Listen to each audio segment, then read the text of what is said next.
The late afternoon sun scorched Willow Creek's dusty main street, painting the Arizona frontier in glowing amber. It was 1882, and danger hung as thick as the heat. A restless crowd gathered around a wooden platform, where Samuel Hayes stood at the edge. His steel-gray eyes, shadowed by a hat brim, carried the weight of 35 years of loss and solitude. Tall and broad-shouldered, his quiet presence commanded respect. His weathered face betrayed nothing of the storm brewing within. On the platform stood a young woman, chained at the wrists. Elena, no older than 23, had tangled auburn hair that caught the light like copper. Her torn dress clung to a bruised body, blood staining her lip, but her amber eyes burned with defiance. She stood tall, daring the crowd to meet her gaze. "Gentlemen," called Josiah Pritchard, the slick auctioneer, raising his gavel, "this ain't no ordinary prisoner. Found living wild in the canyons, stealing, fighting like a demon. Took 6 deputies to bring her in." Laughter rippled through the men. Women whispered behind gloved hands. "What's her name?" someone shouted. "Elena," Pritchard said. "Or so she claims. Fights like 10 men. The county's done with her. Bid at your own risk."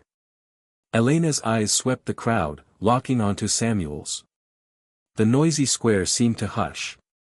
Something sparked, recognition, challenge, or fate. Samuel couldn't name it, but he couldn't look away. "She ain't a horse," Elena snapped, her voice sharp as a blade. "I'll kill any man who tries to break me." The crowd gasped, some thrilled, others shocked. Bull Morrison, a bloated rancher, pushed forward, eyes greedy.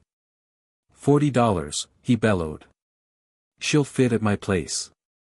Alongside my fillies." Elena spat at his boots. A deputy struck her face. She stumbled but didn't fall. "Easy," Pritchard grinned. "Do I hear 45? Samuel's fist clenched. He'd come for supplies, not this. But something stirred, refusing to let him walk away.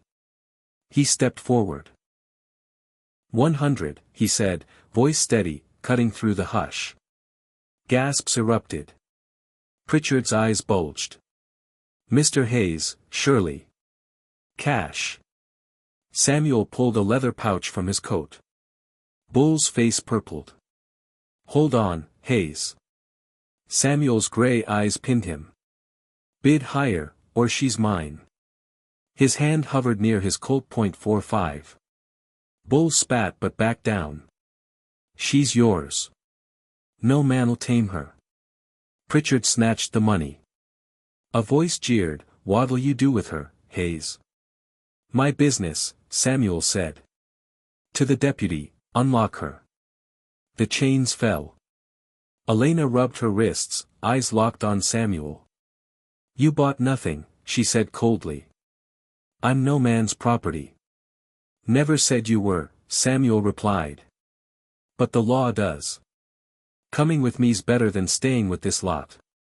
You decide." Her jaw tightened, pride warring with survival. She nodded sharply. "I'll come. But I won't kneel. Never asked you to." The crowd parted as Samuel led her off the platform.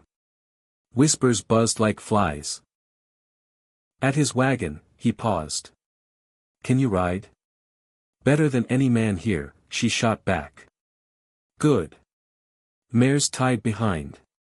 She's yours." Surprise flickered in her eyes, but she mounted with ease. An old woman called, "You're making a mistake, Hayes. That wildness can't be loved out." Samuel swung onto his gelding. "Not trying to. Maybe it doesn't need to." They rode into the desert, the sun sinking into a sky of fire and blood. At a cottonwood grove by a spring, Samuel built a fire. "Ground safe," he said. "Water's clean. Rest here tonight." "And if I keep riding?" Elena challenged. "Your choice. But push that mare too hard, and your buzzard feed." He turned his back, gathering wood, giving her the chance to bolt. When the fire crackled, she dismounted. "Just tonight," she muttered. Samuel nodded, feeding the flames. Something long dormant stirred in him. The wild girl rode beside him now, and fate seemed to shift his path. At Triple Creek Ranch, Elena moved like a wary spirit, watching, saying little, trusting no one. Yet she worked, hauling water, gathering wood, learning the ranch's rhythm to prove she wasn't a burden. Samuel gave her space, his steady presence unwavering. Sometimes, she caught him watching, her gaze daring him to judge. His eyes held only patience. The ranch hands kept their distance. Billy, the youngest, stared until Tom cuffed him, muttering about rattlesnakes. Miguel treated her with gentle respect, answering her questions about horses. Slowly, she softened toward him.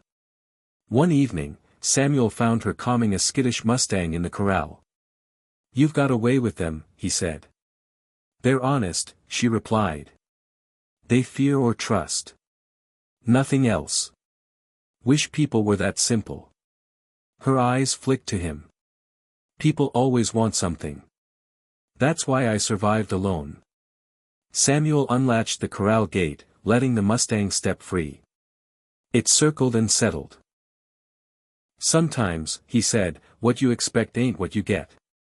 That night, Elena joined the men for supper, eating in silence but staying, a small act that spoke volumes. A storm tested her. Black skies and howling winds battered the ranch. Elena followed Tom into the chaos, choking on dust. Disoriented, she stumbled toward shelter but collapsed against a rock, sand-streaked and shaking.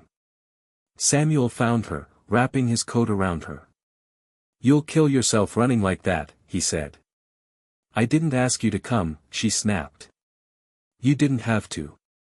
We look out for each other here."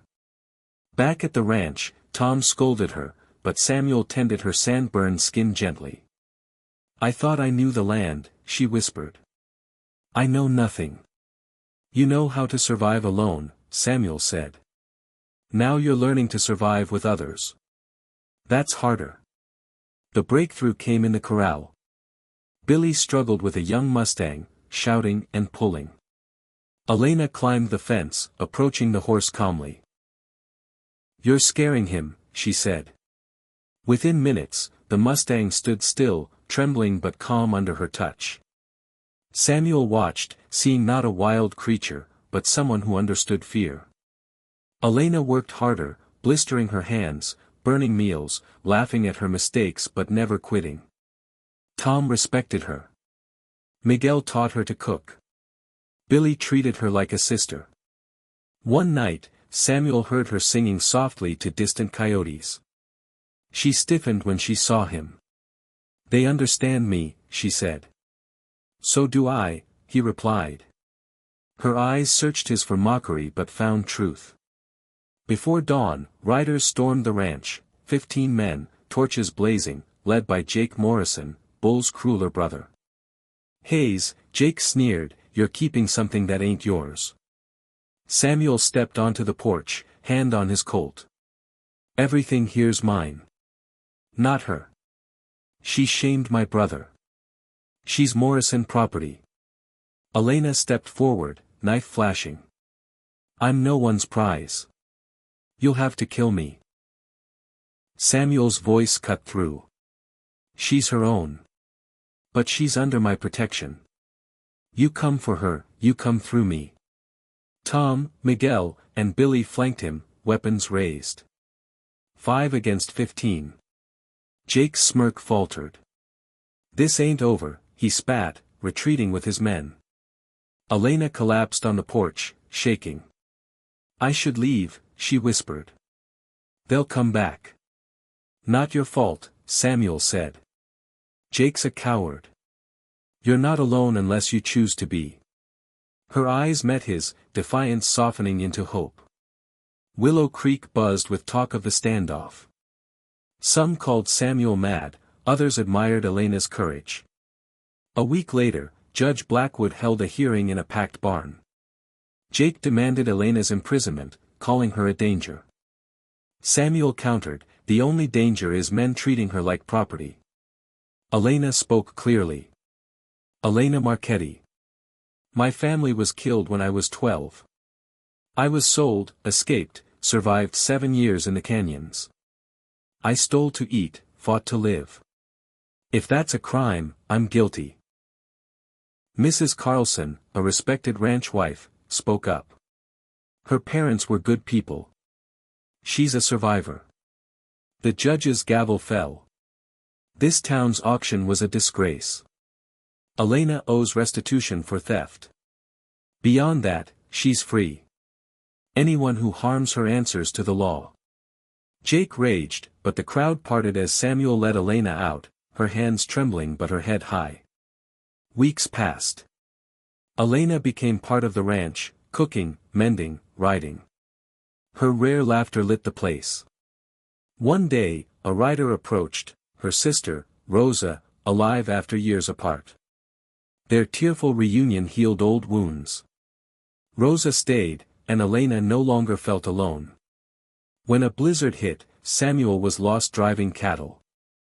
Elena rode into the storm, dragging him back half-frozen, saving him and the herd. In his fever, he took her hand. Marry me.